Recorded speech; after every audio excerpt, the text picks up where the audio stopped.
रात के 2 बज रहे थे और विराट मेघालय और असम बॉर्डर के बीच पड़ने वाली किश्नोई नदी को पार कर रहा था। दूर दूर तक अंधेरा छाया हुआ था।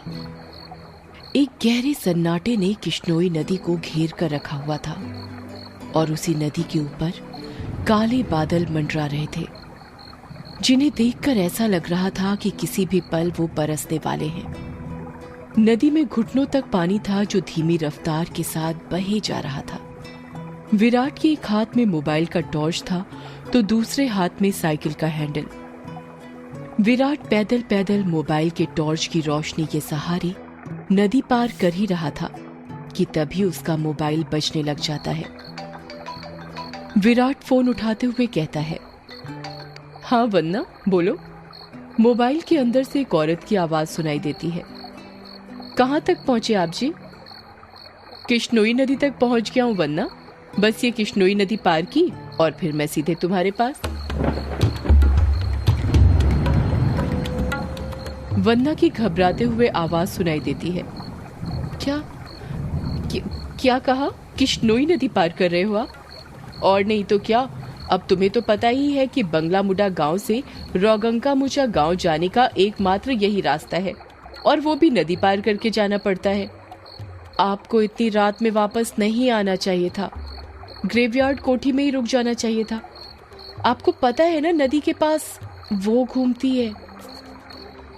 विराट हैरानी के साथ पूछता है, वो घूमती है मतलब?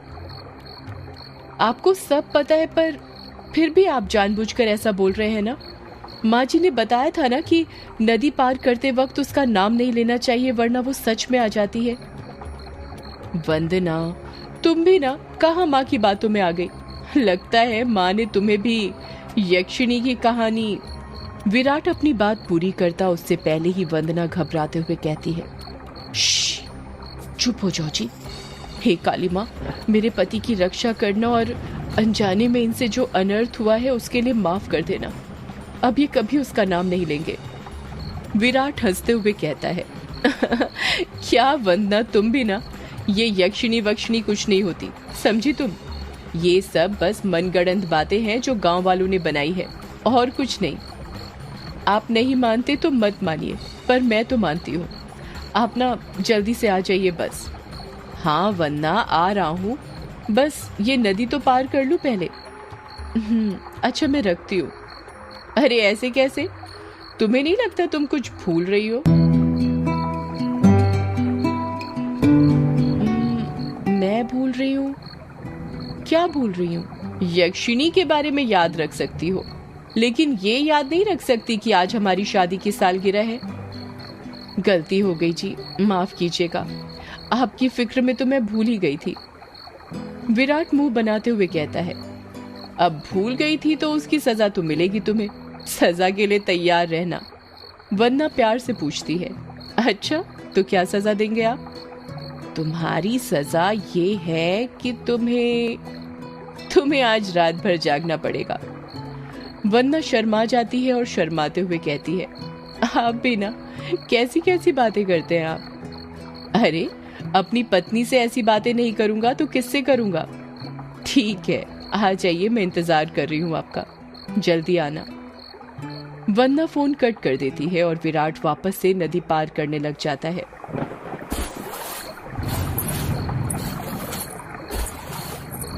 अभी विराट ने 1-2 कदम ही आगे बढ़ाए थे कि तभी उसको पायल बजने की आवाज सुनाई देती है।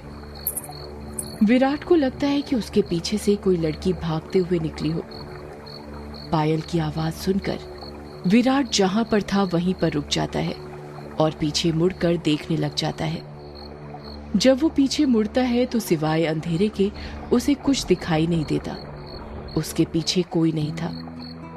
ये वंदना भी ना यक्षिणी का नाम लेकर मेरे मन में उसका वहम डाल दिया और वही वहम डरा रहा है अब मुझे।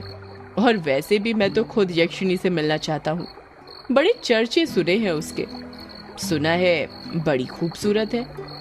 इतना कहकर विराट वापस से आगे बढ़ने लग जाता है। विराट मुश्किल से अभी 1-2 कदम चला ही था कि तभी उसे नदी के किनारे पर एक काला साया दिखाई देने लग जाता है।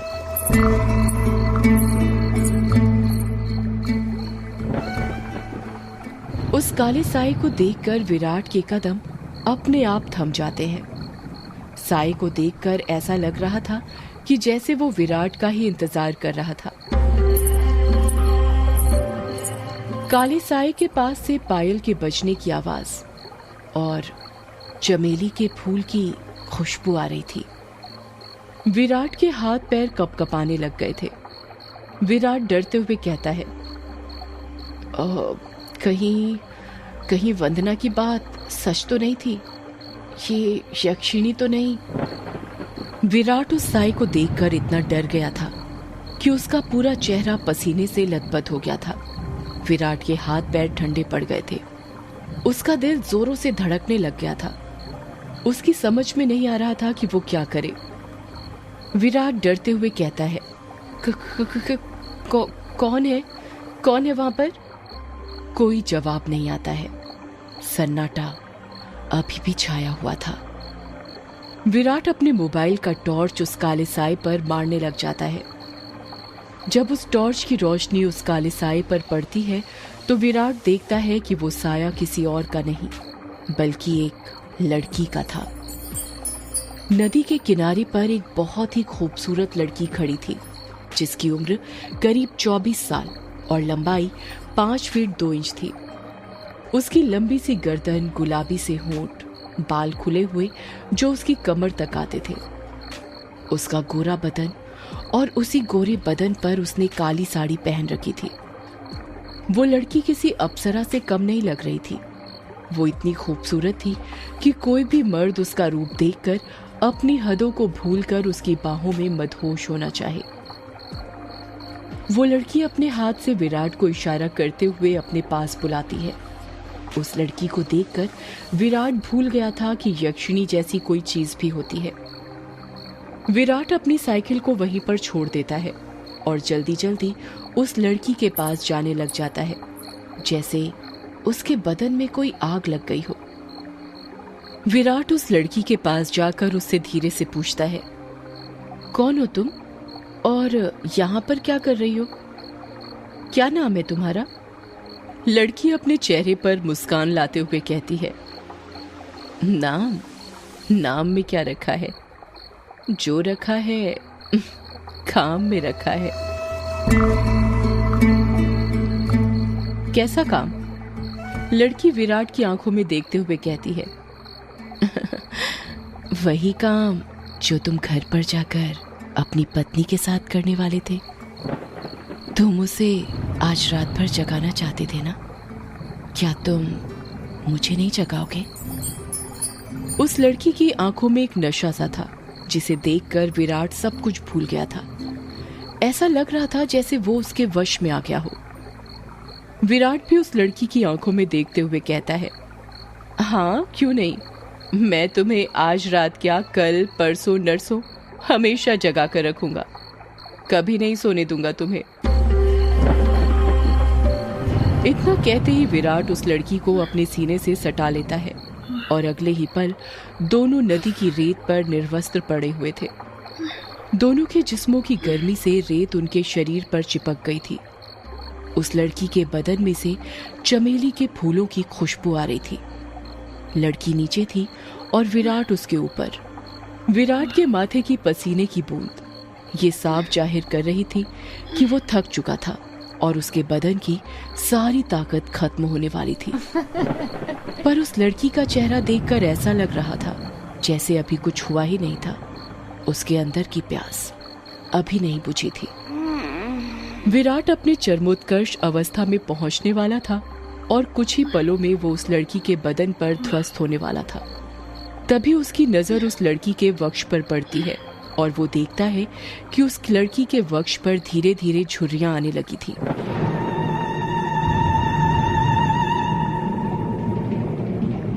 उसके हाथ पैरों की नसें बाहर निकलने लगी थी। उसके बाल काले से सफेद होने लगे थे। देखते ही देखते वो लड़की अचानक से बूढ़ी औरत में तब्दील हो जाती है। ये सब देखकर विराट की आंखें फटी की फटी रह गई थी। उसका गर्म बदन अचानक से ठंडा पड़ गया था। विराट कांपते हुए कहता है, कौन हो तुम? वो लड़की धीरे से कहती है, मैं यक्षिणी, तेरी मौत। ये सुनकर विराट के रोंगटे खड़े हो जाते हैं और वो झट से उससे दूर हटने लगता है। पर उसी वक्त यक्षिणी उसे अपने दोनों हाथों से पकड़ लेती है और कहती है, अभी कहाँ जा रहे हो प्रियतम? मेरी प्यास अभी बुझी नहीं है। तुम तो मुझे कल, परसों, नरसों हमेशा तक जगाना चाहते थे ना? क्या हुआ, थक गए या डर गए मेरा असली रूप देखकर? विराट उसका खौफनाक चेहरा देखकर इतना डर गया था कि कुछ नहीं बोल पा रहा था।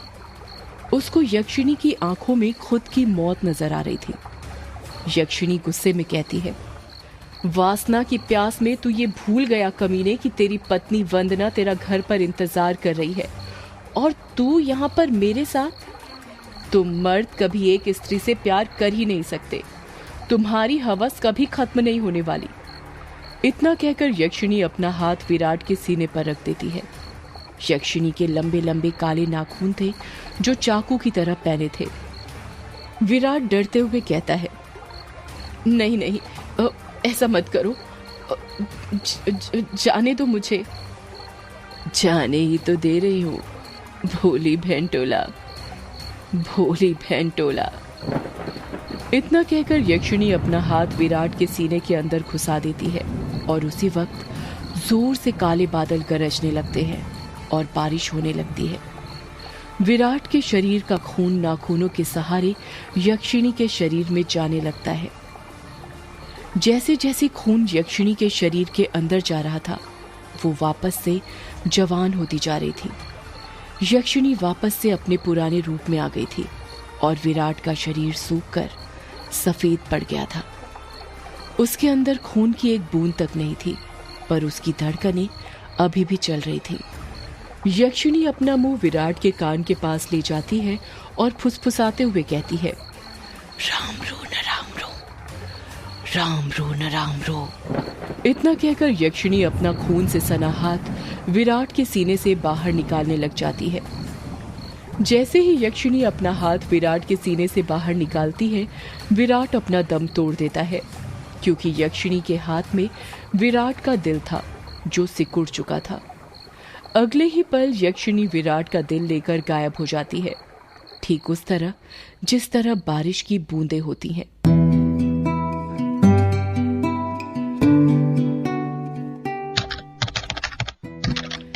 टाइपराइटर के बटन दबने की आवाज सुनाई दे रही थी।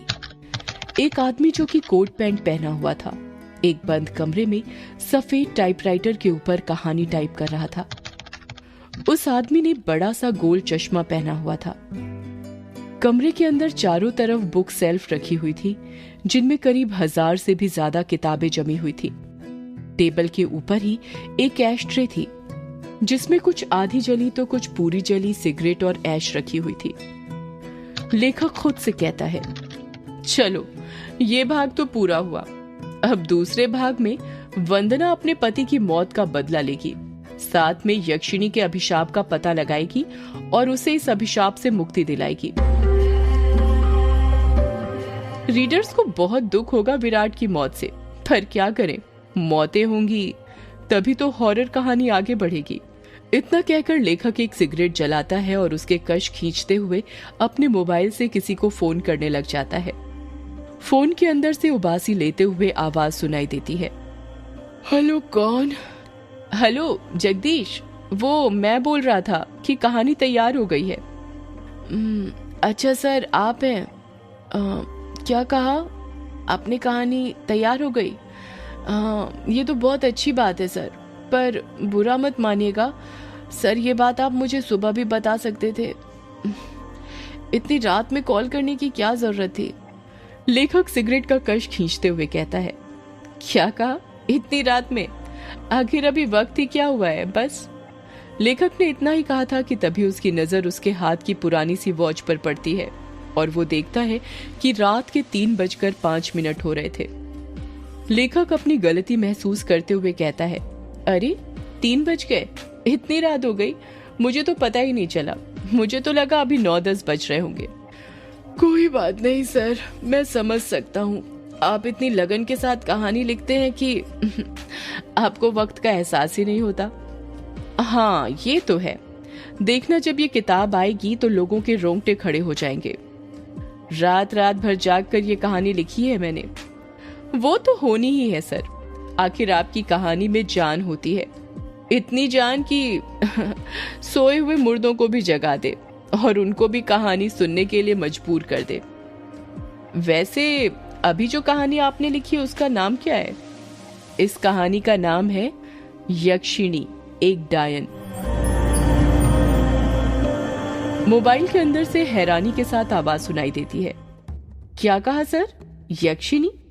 हाँ, यक्षिणी। क्या हुआ, तुम इतने शॉक्ड क्यों हो रहे हो? सर, मैंने सुना है ये जो यक्षिणी है ये आपके गांव के पास जो किश्नोई नदी है वहां पर घुमा करती है और मर्दों के साथ वो सब, यानी वही सब करके उन्हें मार देती है। हाँ तो सर, आपको डर नहीं लगता जिस गांव में यक्षिणी घूमती है वहीं पर रहकर उसके बारे में कहानी लिखकर अगर यक्षिणी ने आपको कुछ कर दिया तो? जगदीश, यक्षिणी इतनी बुरी नहीं होती जितना गांव के लोग और तुम सब समझते हो। मतलब ये कि यक्षिणियां बहुत अच्छी होती हैं, इतनी अच्छी कि दूसरों की खुशी के लिए अपना सब कुछ कुर्बान करने के लिए तैयार हो जाएं। पर कभी कभी जिंदगी में कुछ ऐसी घटना घटती है कि आपकी पूरी जिंदगी बदल जाती है। कैसी घटना सर? मैं कुछ समझा नहीं। पौराणिक मान्यताओं के अनुसार हमारे ब्रह्मांड में अनेक लोक हैं जिसमें देवी देवताओं, सुर, असुर, राक्षसों का वास होता है। इन सभी लोकों की दूरी पृथ्वी से अलग अलग है। कहा जाता है कि इन सभी लोकों में विष्णु लोक सबसे ऊपर है और सबसे निचला लोक यक्ष, यक्षिणियों और अप्सराओं का है जो पृथ्वी से सबसे नजदीक हैं। जो लोग पृथ्वी के सबसे नजदीक हैं उस लोक के देवी देवताओं की पूजा करने से वो देवी देवता जल्दी प्रसन्न होते हैं। जगदीश बीच में ही बोल पड़ता है। ऐसा क्यों सर? उस लोक के देवी देवता इतनी जल्दी प्रसन्न क्यों होते हैं? क्योंकि लगातार ठीक दिशा और समय पर किसी मंत्र की साधना करने से उन देवी देवताओं तक तरंगे जल्दी पहुंचती हैं। यक्ष, यक्षिणियों के लोक में से ही एक यक्षिणी द्वापर युग के अंत में पृथ्वी पर आई थी जिसको एक अभिशाप मिला था। एक ऐसा अभिशाप जिसने उसकी जिंदगी बदल दी थी। कैसा अभिशाप सर? आप किस अभिशाप की बात कर रहे हैं और उसे ये अभिशाप किसने दिया था?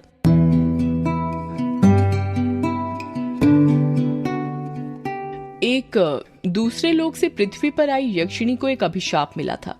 आखिर क्या था वो अभिशाप और किसने दिया था? जानने के लिए सुनिए यक्षिणी एक डायन का अगला एपिसोड सिर्फ